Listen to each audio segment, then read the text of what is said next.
it to be reiterated again this morning. In the book of 2 Corinthians chapter 12, nabanggit po ni St. Paul, sabi niya po diyan sa verse 7, "And lest I should be exalted above measure by the abundance of the revelation, a thorn in the flesh was given to me, a messenger of Satan to buffet me, lest I be exalted above measure. Concerning this thing, I pleaded with the Lord 3 times that it might depart from me." Pakilakasan nyo nga pong verse 9. Ano sabi?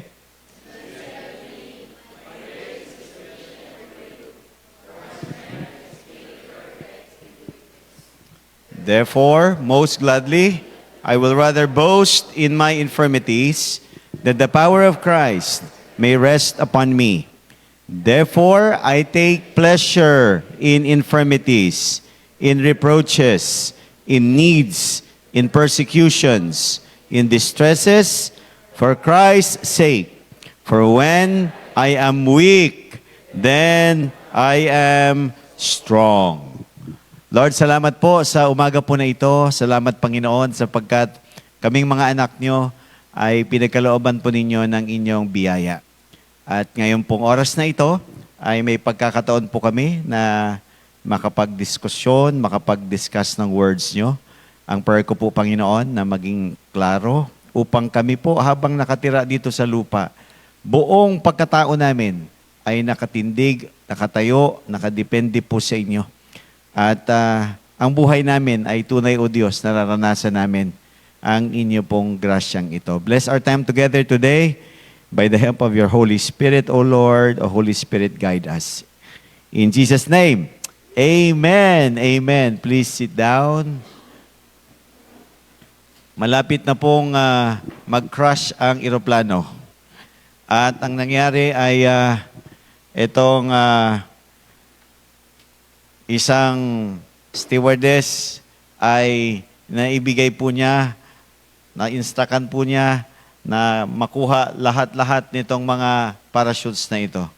At ang parachute na ito ay siyang pinakakailangan nila para sila ay mag-survive. Sabi ng isang pasahero, "Pwede po ba yung parachute ko ay color pink?" Aba, namimili ng kulay. Magka-crash na sila. Namimili pa ng kulay. Pwede po ba? Takot na takot ako. Pwede po bang tsaka na lang yung parachute na yan? Nakakatakot, magka-crash tayo. Okay? At, kailangan ko po ng bota, kailangan ko po ng gloves, kasi siyempre, pag tumalon, mahirap yan. At pag tayo po ay mag-landing. Pwede po ba? Yung parachute, tsaka mo na lang ibigay kapag malapit na tayong bumaba o kaya mag-crash. Alam niyo po mga kapatid, ang mga tao ay maraming ganyang klaseng excuses sa sitwasyon na meron sila.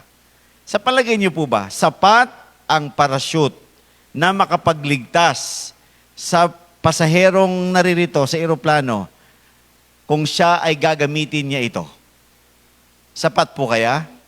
Is the parachute enough to save that person or those people kapag kanila itong pinagkukuha, tinanggap, galing sa stewardess, itong mga bagay na ito? So pag titingnan ninyo, ang dami nating mga demands dito po sa lupa. Ang dami nating mga hinahanap dito sa lupa. Sino ang may mga pangangailangan? Siyempre, lahat tayo, di ba? Kaso, masasabi niyo po ba mga kapatid, that God's grace is enough? Pastor, sapat ang grasya ng Panginoon. Alam ko, marami po akong pinagdadaanan sa buhay. Kaso, ang grasya ng Panginoon ay sobra-sobra. The grace of God is adequate. Ang grasya ng Panginoon ay kontento ba talaga kayo sa grasya ng Diyos? Kasi di ba, salamat sa Panginoon, Pastor, nakakapunta po ako, nabubuhay pa ako. Kaso sa buhay mo ba ngayon, talagang kontentong-kontento ka ba? Dahilan sa grasya ng Panginoon. So there will be times that we are restless, we are anxious, we are demanding. What if God will answer no?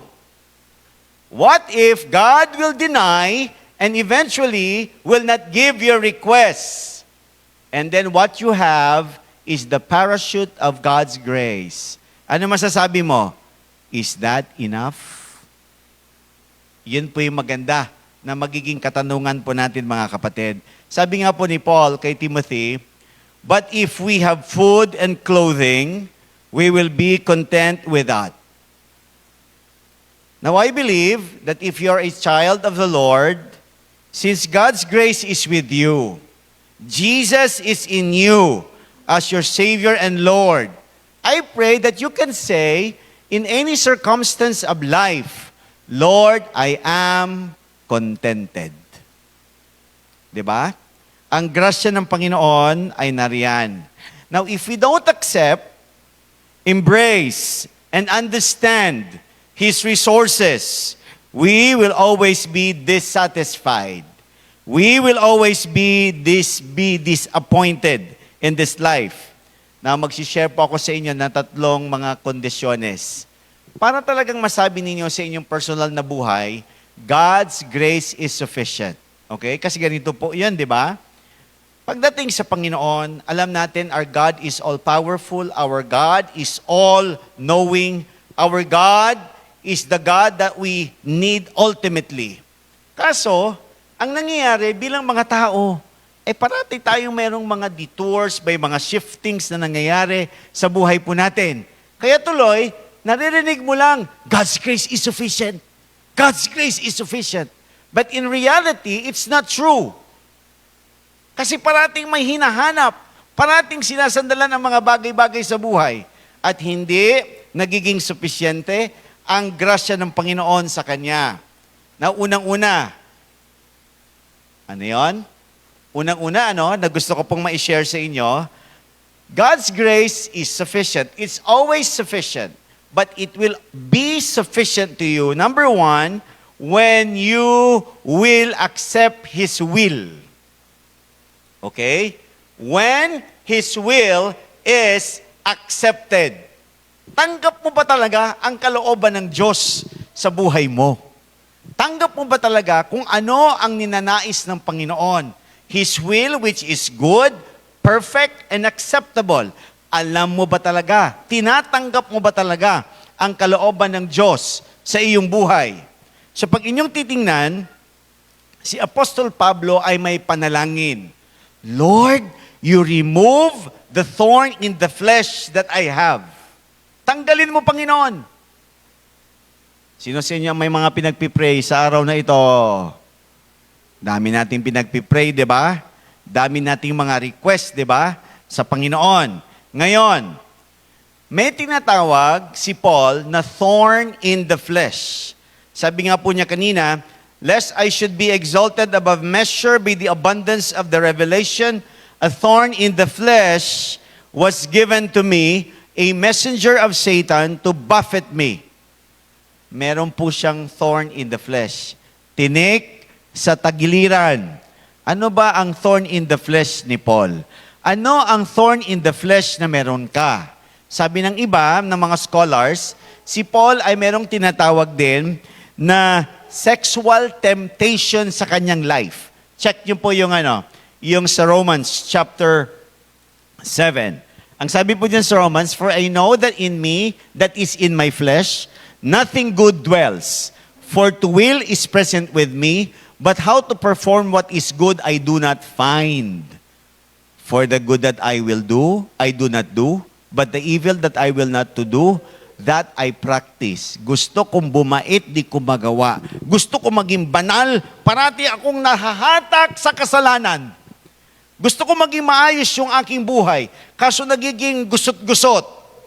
Isa sa mga nagiging, pagka-discuss nyo po, isa sa mga probabilities o possibilities sa buhay ni Paul na kanyang thorn in the flesh is that sexual temptation also. Natutukso din si Paul. Okay? Bagamat sinasabi ng marami siya'y single, meron din po siyang ganyang kahinaan. Sino sa inyo ang may kahinaan pagdating sa lalaki o sa babae? Madami, di ba? Marami tayo. Pwede palang magiging thorn in the flesh yan.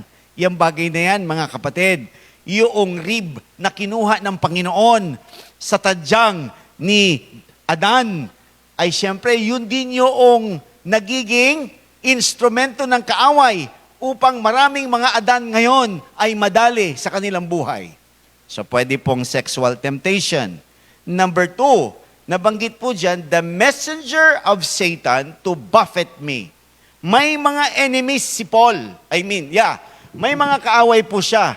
At andyan si Satanas, andyan yung kanyang mga persecutors, andyan yung mga nagki-question ng kanyang credibility bilang isang lingkod ng Panginoon.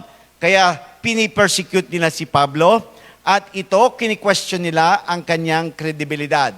Number 3, na pwedeng thorn in the flesh ni Paul, ay walang iba kundi yung kanyang yung nature na meron siya. Meron siyang tinatawag na abrasive nature. Yan yung nature na straightforward. Sino sa inyo dito ang medyo nasasaktan pag pinagsasabihan ng diretsyo? Di ba? Madali tayong masaktan, di ba? Alam niyo si Paul, meron siyang ganyang attitude. Pag meron siya nakitang mali, kahit si Pedro, na leader ng mga disciples ng Panginoon, talagang kinonfront niya yan. Pedro, mali yung ginagawa mo. Ikaw, nakikikain ka sa mga hintil, hindi dapat sapagkat ikaw ay Hudyo. Ibig sabihin, nagko-compromise si Peter. Actually, isa sa mga binanggit niya po dyan sa aklat ng 1 Timothy 1:20 ay si Hymenaeus and Alexander. Because they've been blaspheming the Lord. Ano sabi niya? Whom I delivered to Satan so that they may learn not to blaspheme. Kaya di ba, isang maganda na paraan kung paano ito matest sa life ni Paul. So si Paul, actually, ibang klase magsalita. Ibang klase. Dire-diretso. At pwede na ito ay pag-iisipan niya, masyado bang harsh ako, Timothy? Masyado bang hindi maayos yung tabas ng dila ko? So pwedeng yan. Magiging thorn in the flesh ni Apostol Pablo. Pangalawa or pang-apat ay yung tinatawag natin na eye problem. In the book of Galatians chapter 6, see, with the large letters, I have written to you with my own hands. Malalaking letra. Tapos sa isa pang verse ng Galatians, ay nabanggit po ni Paul, sabi niya dyan, that you would have taken out your eyes and given them to me if that were possible. Alam niyo kung bakit? Si Paul ay merong problem pagdating sa kanyang mata. At siyempre, ang hirap kayo makipag-usap na hindi mo nakikita o malabo yung tao. 'Di ba? Yung bibilang ka lang ng coins sa palengke, pagkatapos hindi mo nakikita kung 5 piso ba o 10 piso kasi malabo na yung mata mo, 'di ba? Mahirap 'yon. Now, mayroong ganyan na pwedeng thorn in the flesh si Paul. Poor eyesight. And then, ang isa sa mga binabanggit ng ibang scholars ay yung tinatawag na Paul was actually weak in speech. Tinan niyo po sa aklat ng 1 Corinthians, of 2 Corinthians muna, 10:10. For these letters, they say, are weighty and powerful, but his bodily presence is weak and his speech contemptible. Ang galing magsulat ni Paul. Kaso pag nandun na sa harap-harapan, naku, hindi magaling magsalita. Tingnan niyo pong sinasabi niya sa 1 Corinthians chapter 2. I was with you in weakness, in fear, and in much trembling. And my speech and my preaching were not with persuasive words of human wisdom, but in demonstration of the Spirit and of power. So pwede ito na maging thorn in the flesh na meron po si Paul. So sabi ng salita ng Panginoon, I sought the Lord 3 times, said Paul. Lord, tanggalin mo naman yung thorn in the flesh ko. 'Di ba, mga kapatid? Now, tingnan niyo po mga kapatid, ano ang sagot ng Lord? Of course, hindi niyo makita yung word na no. Kasong sagot ng Lord sa kanya ay negative. The answer actually was no as it was implied because God's grace is the solution. Kaso, siyempre, di ba, ang gusto ng Panginoon, yes, Paul, this is your concern and request. But my answer is no. Why? Because you will be contented with my grace. My grace for you is enough. Pakisabihin mo nga, mga kapatid, your grace or God's grace for me is enough. Yan po yung maganda na nagiging kasagutan ng Panginoon sa Kanya. Now, dear God, I need some help. Dear God, I please give me this thing in my life. Lord, I pray, you heal my mother. You heal my brother. Panginoon, ayos mo naman itong kalusugan na meron. You remove the thorn in the flesh. Anong sagot ng Lord? Hindi. Anong sagot ng Panginoon? Ikinamatay pa nga eh. O kaso, sa sitwasyon na yun mga kapatid, ano ang inyong masasabi? Yes, we have to be contented with God's grace. When it comes to His answer of no, kaso ito po yung isang maganda rin po nating pag-isipan. Is God still good when He answers you no with your requests? Ang Diyos pa rin po ba ay mabuti? Or God is less awesome, is less faithful, is less God? Because Lord, hindi mo binigay yung hinihingi ko sa'yo. Alam niyo po mga minamahal, mga anak ng Diyos, sana makita po ninyo, God is never unfair. Okay? God is never less wonderful, and God is never less good when He will say to you, no, when it comes to your concerns of life. Bakit? Ang isasagot at ibibigay ng Lord sa atin, His grace is enough. Ang grasya ng Panginoon ay supisyente para po sa atin. Kaya ngayon po mga kapatid, pangalawa, God's grace is sufficient. Okay? God's grace is sufficient when we understand or when, ano yung unang sinasabi natin kanina? When we accept His will. Kalooban nga ng Diyos yun na hindi niya ibigay kay Paul yung kanyang request. Kaso siyempre naman, Pastor, dami pa talagang mga katanungan, dami pa talaga nating sasabihin pag nagsabi ang Lord, hindi. Diba, mga kapatid? Kaso, ito po kailangan mong tanggapin ang kalooban ng Diyos. Yung isa sa mga nakausap ko ngayong linggo, when their father died, they really cried to the Lord. When he was fighting COVID, talagang pinagpipray, daming nagpipray, namatay. Alam nyo, yung pain hanggang ngayon nandun. Kasi sabi ko nga sa kanila, yes, God's answer for you is no. But please, can you embrace today that God's grace is enough? God's grace is enough. So sabi ni Pablo, o sabi ng Panginoon kay Pablo, yes, Paul, yan ang i-request mo. Kaso kasagutan ko sa'yo, hindi yung tatanggalin ko yung thorn in the flesh mo. I want you to experience the sufficiency of my grace. Kaya dapat nating tanggapin ang kalooban ng Diyos. Pakitapik mo yung katabi mo. Tanggapin mo ang kalooban ng Panginoon. Tanggapin ninyo ang kalooban ng Diyos. Kailangan nating tanggapin.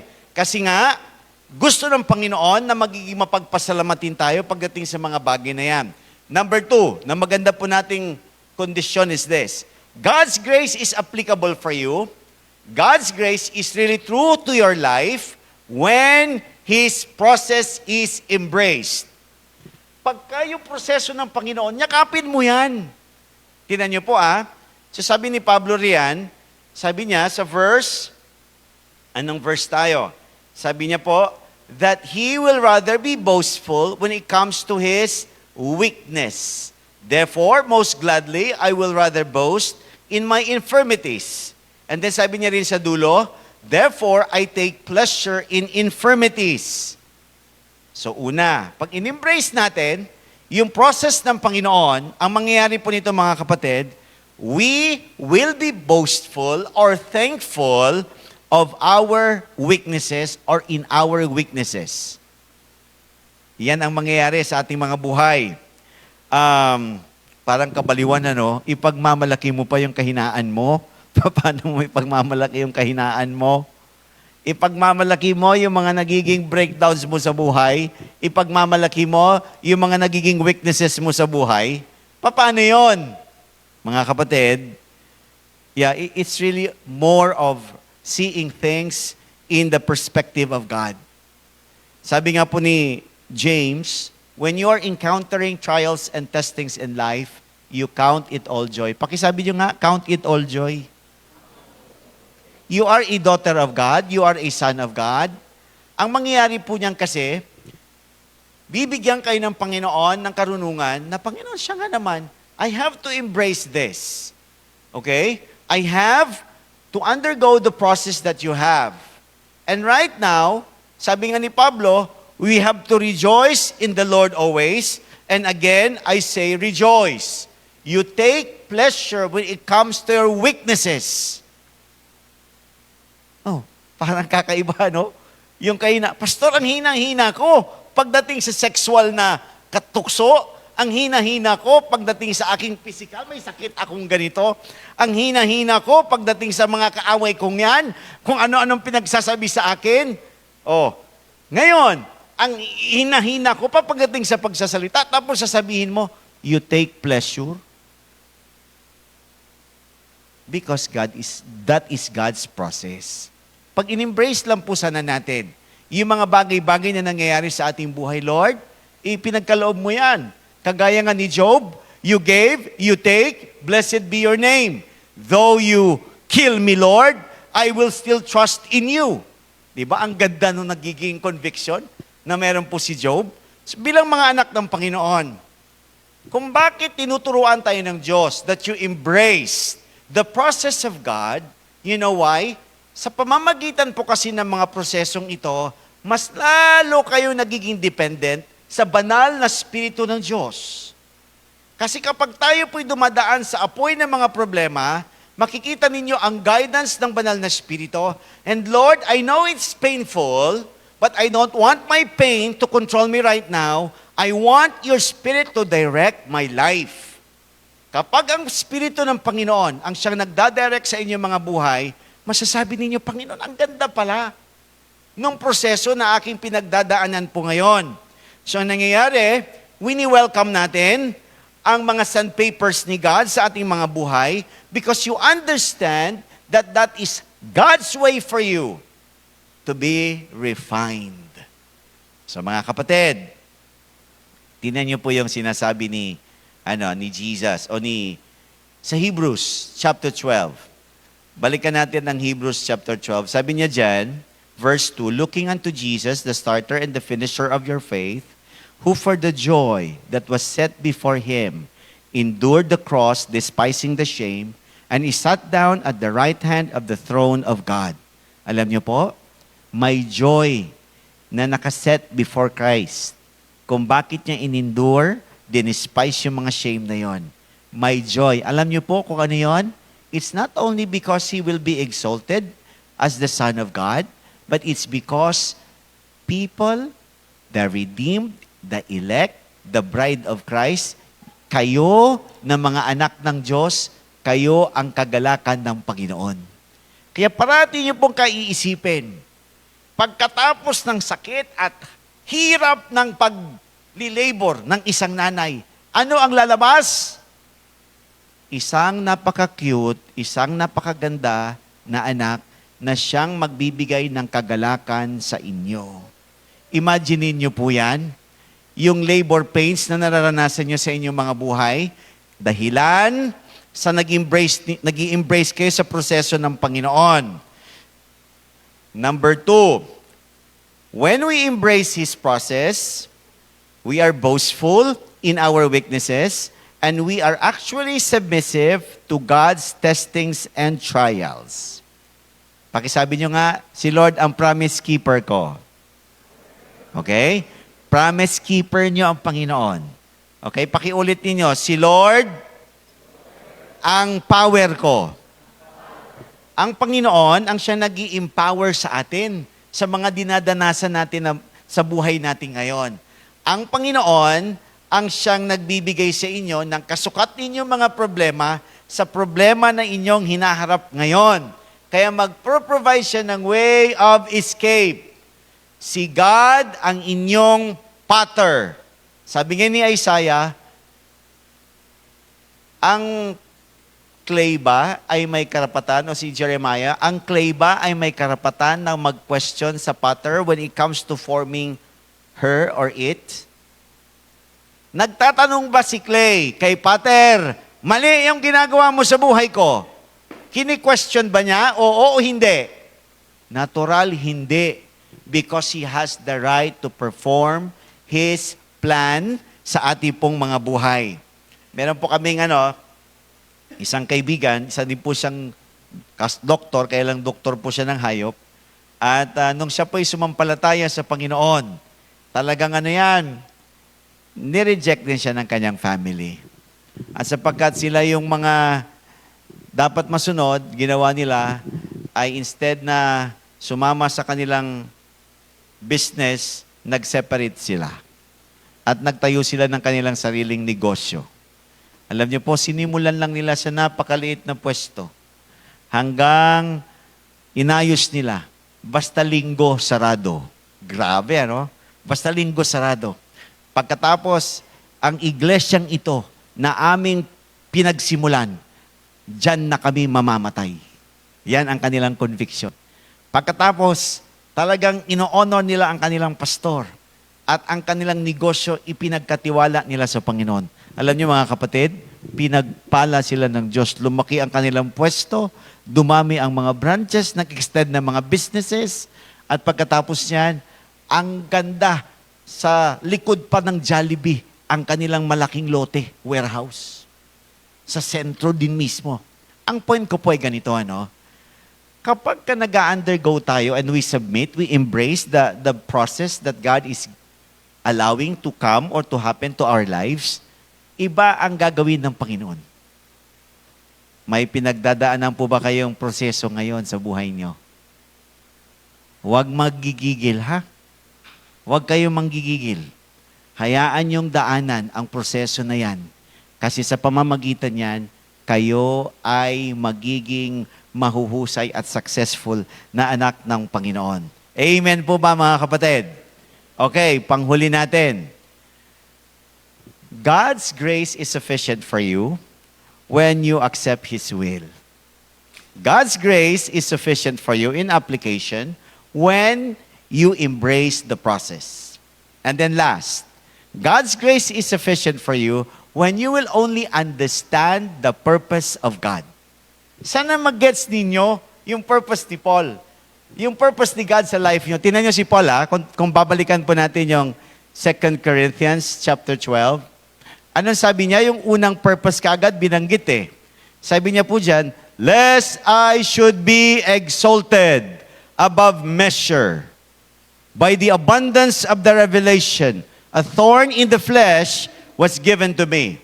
Alam niyo pong unang magandang makita niyong purpose dyan, mga kapatid, is to make you humble. You will be humbled by God.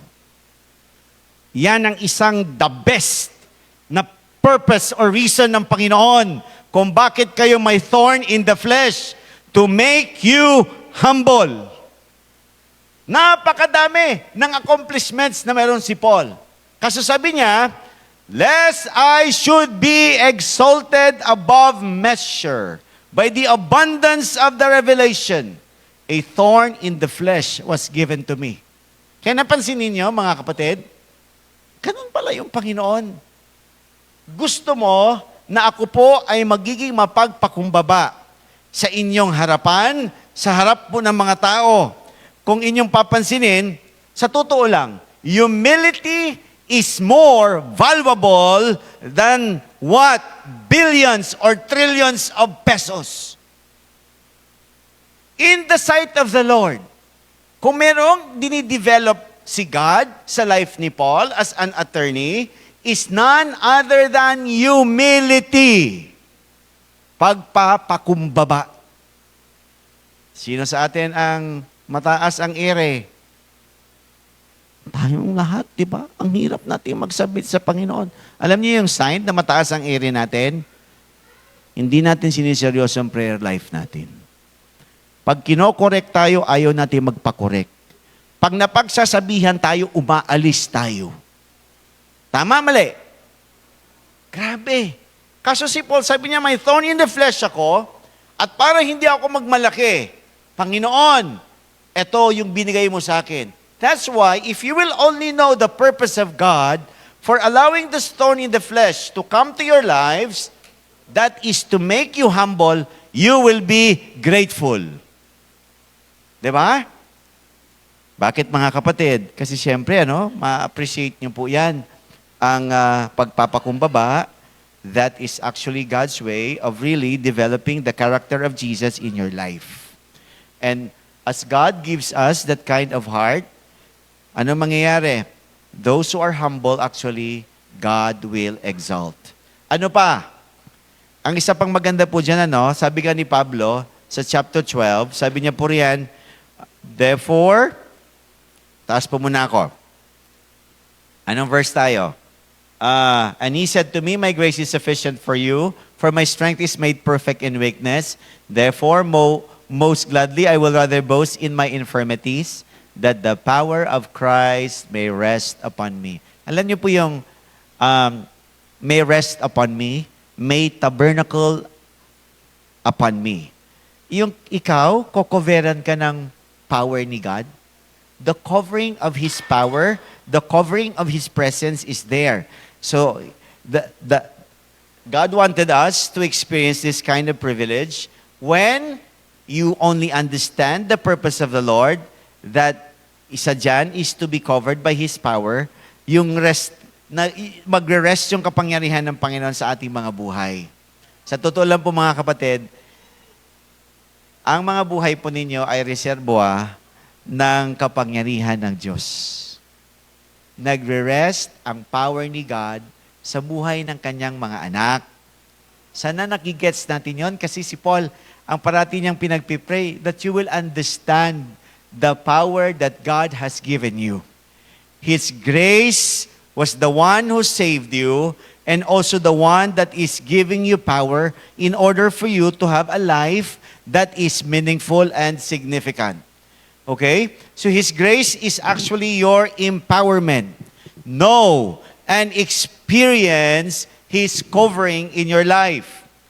Pangalawa sa huli, na purpose dyan is this, to be an exhibition of His grace. Sabi nga po niya sa bandang dulo,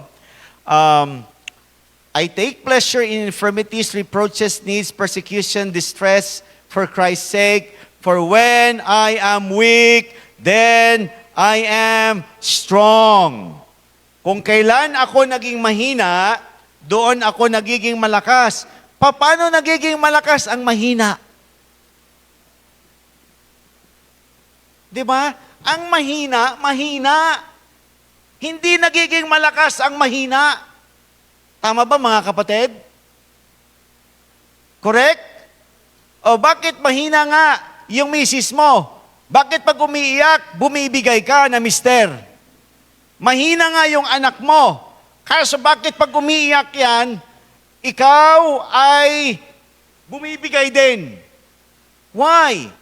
Sapagkat naiintindihan natin, God's power will never work in the lives of people who are full of themselves.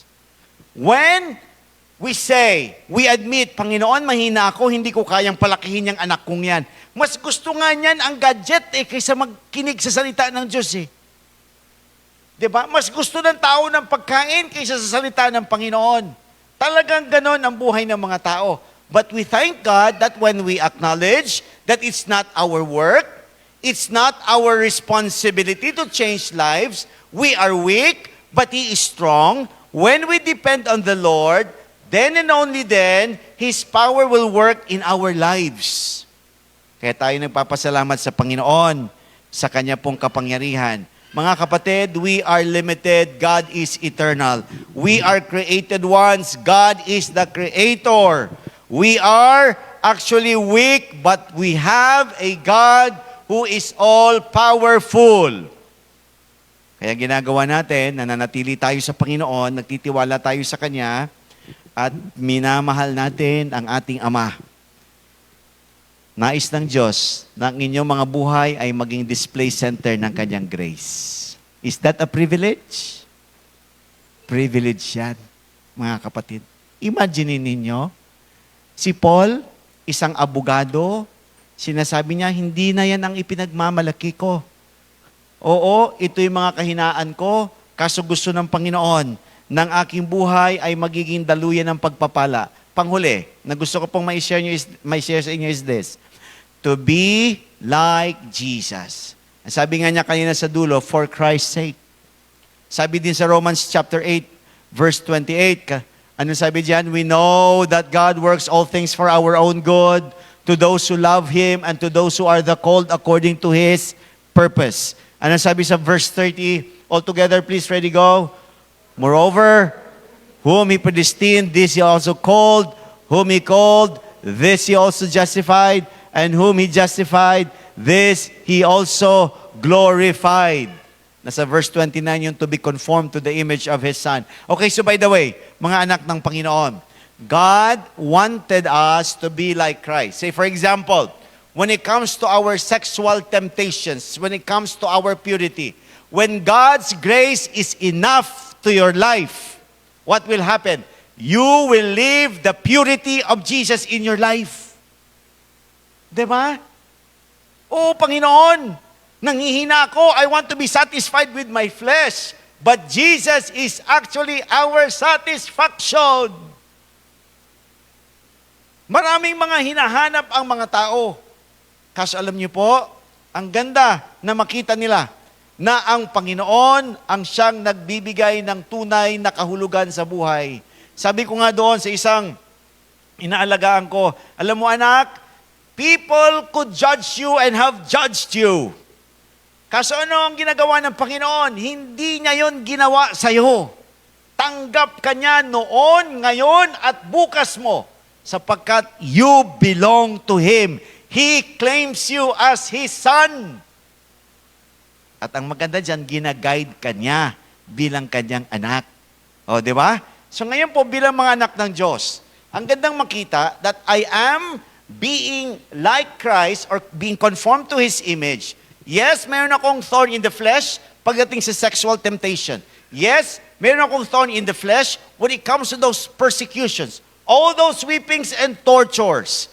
Kaso anong pinalalabas ng Panginoon? The love of Christ controls me.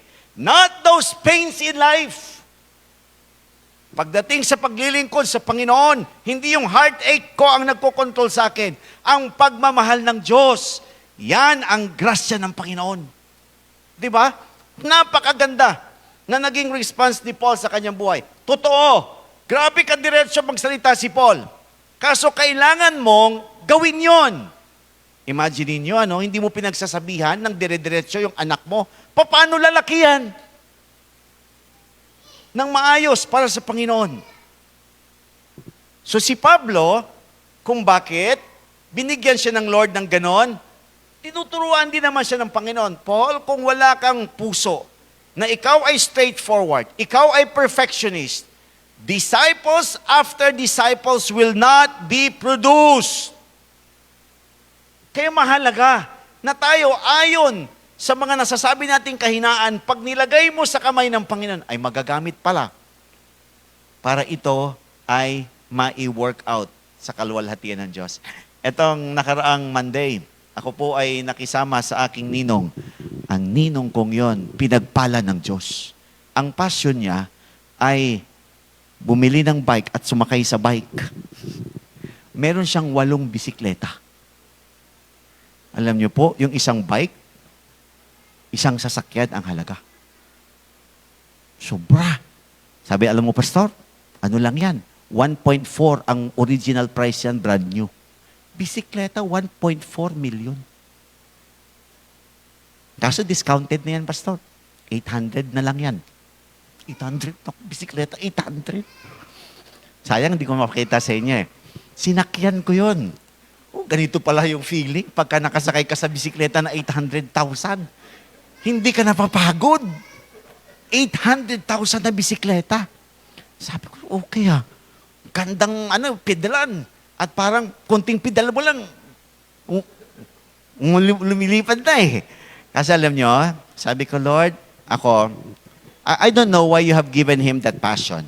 But the Lord has been using yung passion na meron siya to befriend people.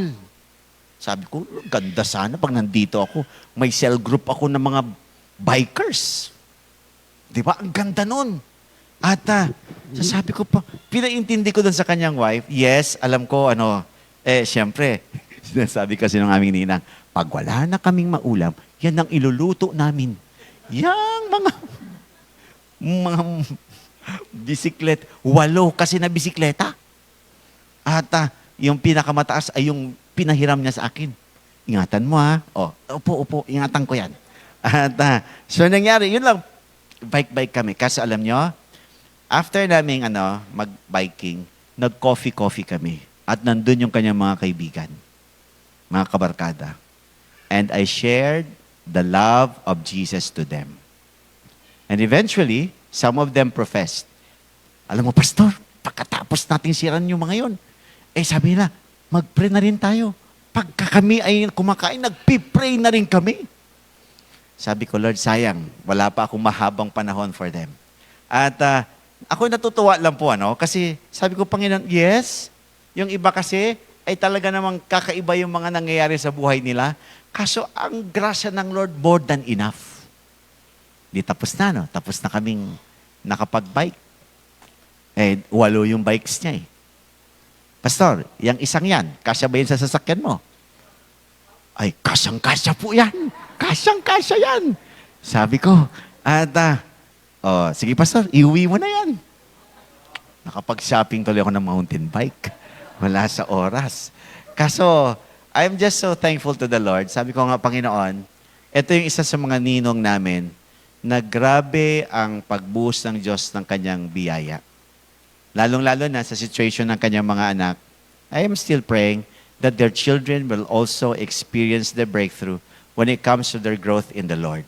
Okay, so by the way, mga kapatid, bilang mga anak ng Panginoon, si Paul, may poor eyesight, kaso sinabihan siya ng Panginoon dyan, meron siyang visions and revelations. Mahina ang physical na mata, kaso grabe yung kanyang visions and revelations from God. Bang klase, Tinatapatan ng Diyos because God's grace is enough. Yes, si Paul, hindi siya ganon katindi pagdating sa kanyang public speaking. Kaso mga kapatid? Kahit na hindi siya ganon kagaling, the power and the wisdom of the Holy Spirit was seen. Kasi kung meron pong dapat na makita sa buhay natin, walang ibang may pagmalaki kundi ang ating Panginoong Diyos. So bilang mga anak ng Panginoon, mga kapatid, ang Panginoon natin ay siyang Diyos na nagbibigay ng grasya. Isa sa mga leader namin noon ay isang karpintero. Alam niyo po, yung karpinterong ito, siya ang halos gagawa nung chapel po namin doon sa Lingayen. Ang maganda, nakapag-abroad yung kanyang anak, nurse. Ngayon, pinitisyon sila. Hinatid ngayon ng isang pastor sa airport. Alam nyo, nung hinatid, umiiyak siya. Umiiyak siya. Ito yung kanyang sinasabi habang umiiyak. Pastor, sabi niya, I love grace. I love grace. Alam niyo kung bakit niya nabanggit yon? Pangalan po kasi ng church namin ay Grace Fundamental Baptist Church. I love grace. Umiiyak siya. Alam niyo po, nakapag-migrate sila sa Canada. At ilang years na sila doon? 15 years. Kasi alam niyo, pinatutunayan niya yung grace ng Lord at yung love niya sa grace na family niya. Yung kanilang nakukuha, mula noon hanggang ngayon, ibinabalik nila ang kanilang ikapo para sa kanilang iglesia. Sabi ko, talagang love niya ang grace ng Panginoon. Naging daluyan sila ng biyaya ng Panginoon. Nung nandito yan sila, siya nagtuturo sa Sunday School, nagba-Bible study sa mga bahay-bahay, at iniiyak niya pa rin ang kanyang pamilya para sa Panginoon. Now, as I end this today, do you have weakness? Meron, di ba? May mga weaknesses tayo. Sino sa'yo my heart aches? Meron din, di ba? At tayo ay may mga tinatawag na weariness din sa buhay. Correct? Papagod tayo. Nahihirapan tayo. Kaso, mga kapatid, narinig mo that God's grace is omnisufficient. God's grace is all or omnisufficient.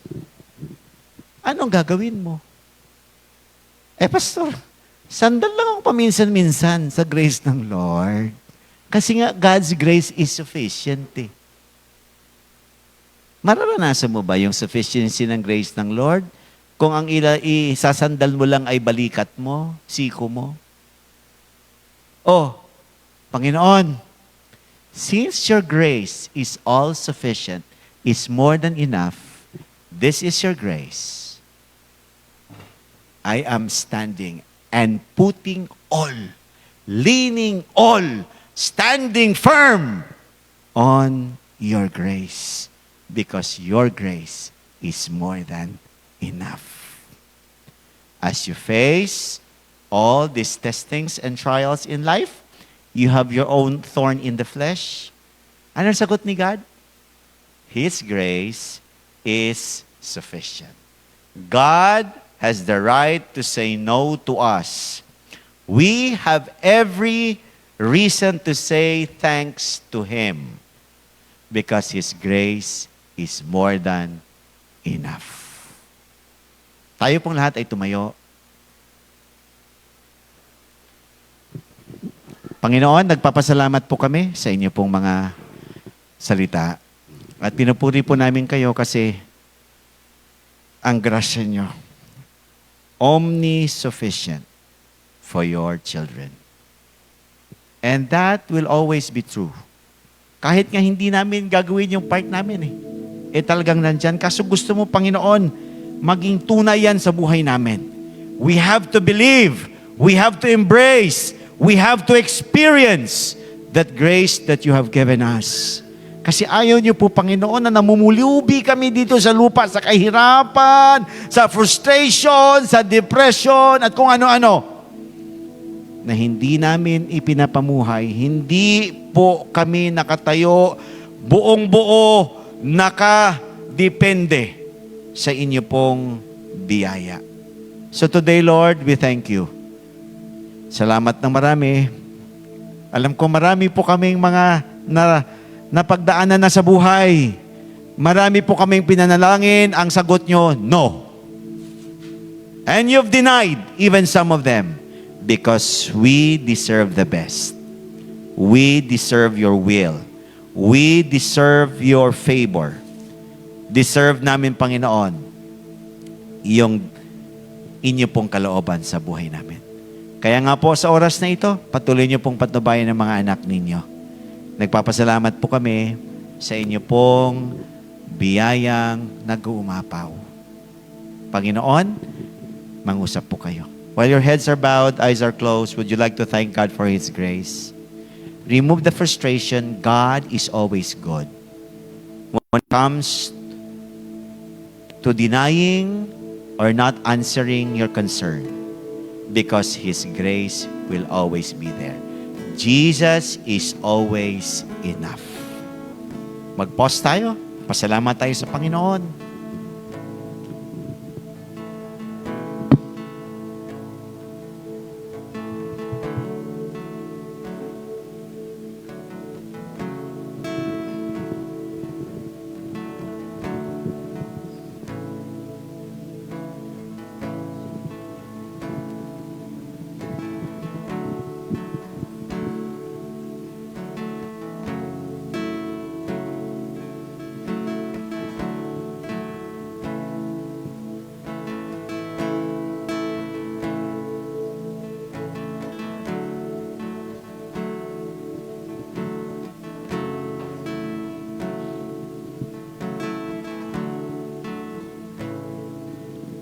Panginoon, wala pong mahirap na pinagdadaanan.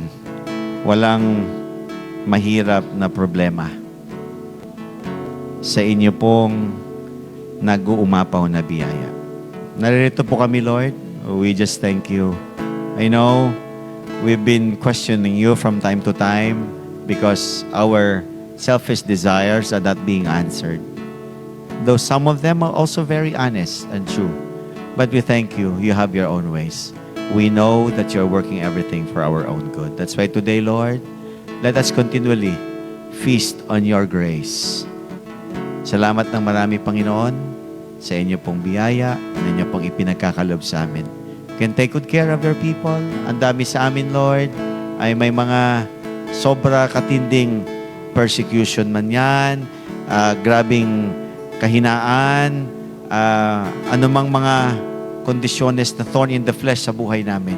Nandyan. And we thank you, Lord. Lalampasan nyo yan ng inyo pong nag-uumapaw na biyaya. So today, we thank you. Let your children be an exhibition of your grace. Thank you so much, Lord, that we are who we are today because of your grace. Bless your people. Bless your words. In Jesus' name, amen. Amen.